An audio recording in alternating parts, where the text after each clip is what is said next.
Welcome to episode 4 of Data-Driven Tidbits for Teachers.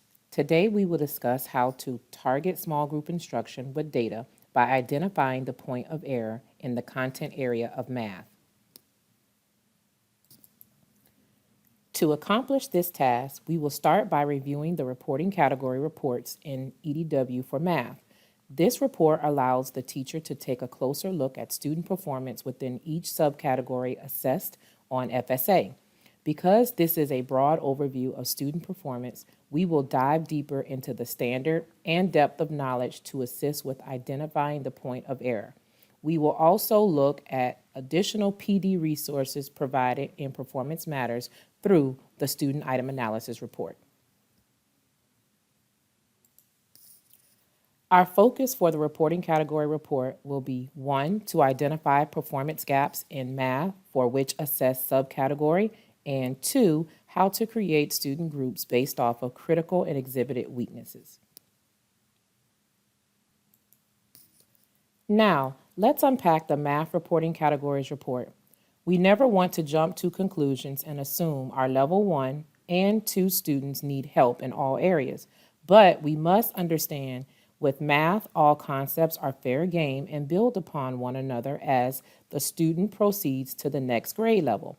This is why it is essential to identify what exhibited weaknesses a student has within the math reporting categories, because these skills and concepts hold the foundation for students to progress from one grade level to the next grade level.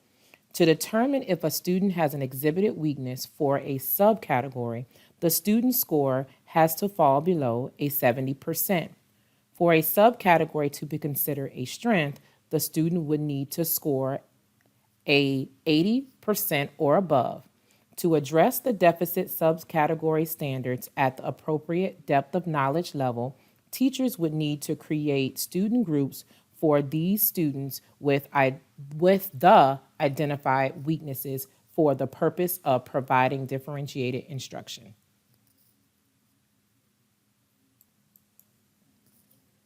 To determine the instructional focus for small group instruction in math, understanding the math subcategory breakdown of standards is essential. As pictured on screen for grades 3 through 5, the reporting categories are similar with the noticeable differences in grade 4 and 5.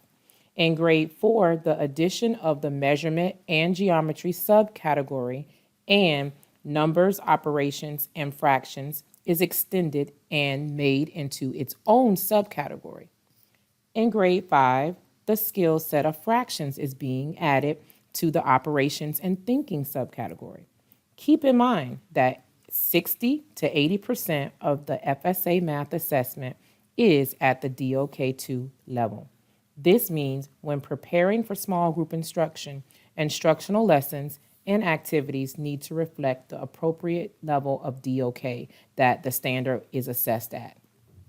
To better understand how each of the subcategories' conceptual skills cross over, if a student in 6th grade has shown an exhibited weakness in grade 5 with the standards in the subcategory of operation, algebraic thinking, and fractions, if those standards and skills are not addressed as the student tries to gain new knowledge in 6th grade with proportion relationships, they will not have a strong foundation to understand the new concepts of ratios without a full understanding of the previous concepts of operations with fractions.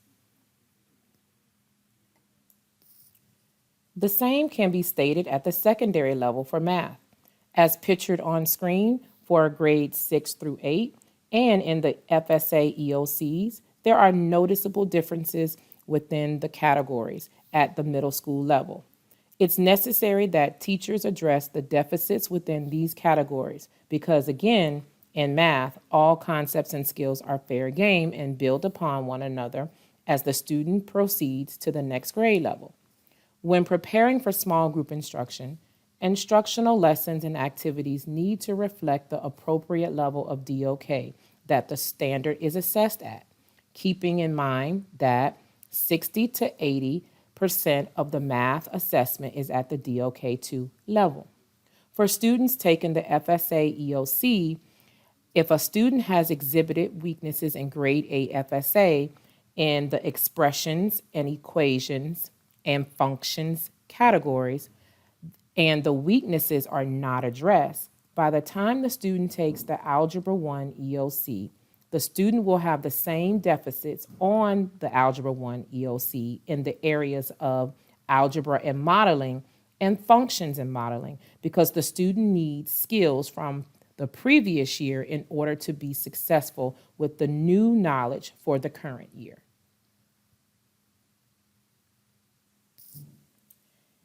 In order to address the exhibited weaknesses as seen within the reporting category reports, we must now unpack the standard and the depth of knowledge level to assist with identifying the point of error. Here's an example using a 4th grade math standard within the operations and algebraic thinking reporting category at the DOK 2 level. As we unpack this standard, it reflects the operations cluster that requires the student to solve multi-step word problems with whole numbers and having whole number answers using the 4 operations, including problems in which remainders must be interpreted, representing these problems using equations with a letter standing for the unknown quantity, and assess the reasonableness of answers using mental computation and estimation strategies, including rounding. As pictured on screen, the color coding is used to represent each of the skill and/or concepts that the student has to know to acquire mastery for this standard at the grade level. This will assist during the explicit instruction process, ensuring that the teacher has taught the entire standard at the appropriate level of DOK, and with the differentiation process after the teacher has assessed and unpacked the data to identify the point of error.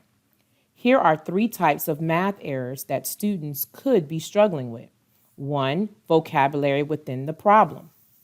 2, conceptual knowledge of the standard relating back to the skill or concepts within that standard. 3, computation, which is setting up and solving the problem, processing of the information. This consists of a 2-step process, recalling the skill and or concepts, then applying it within the problem and solving it correctly, which is the DOK 2 level. This error is most common among students who score in the below threshold 0 to 49% red and threshold 50 to 74 yellow values of the standard. To better understand student errors around the levels of DOK for math, we will refer to the distracted rationale taxonomy by Pearson Assessments. As seen on the screen, students who struggle with DOK Level 1 make errors that reflect combinations of conceptual misunderstanding with how to relate operational procedures to problems.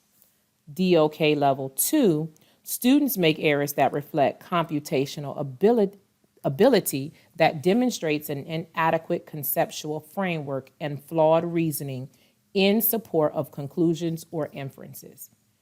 DOK Level 3, students make errors that reflect analysis and conceptual knowledge with inconsistent reasoning or computational weaknesses.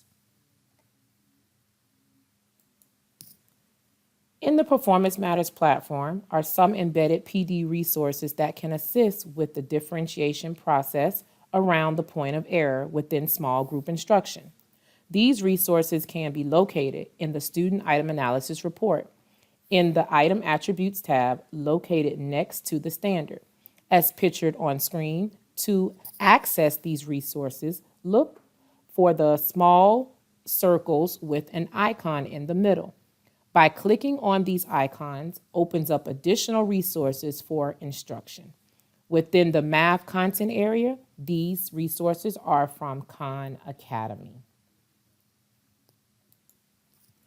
When analyzing student responses in the Student Item Analysis Report within the Performance Matters platform, you are able to preview the assessment questions to help provide a clear interpretation of what the question entails, along with seeing each answer choice that the student had to choose from. At the bottom of the answer choice is something called the distractor rationale. This analysis section can assist with identifying the point of error pertaining to the skill and/or concept from the assessed standard. Each analysis provides a detailed response indicating a justification of why the student could have chose that response as pictured on screen.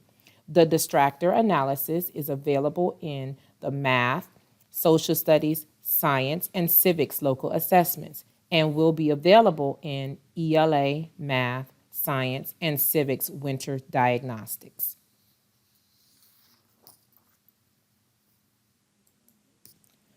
Be sure to mark your calendars and join us for the upcoming data-driven Tidbit videos. They are posted every third Monday of the month, so mark your calendars now.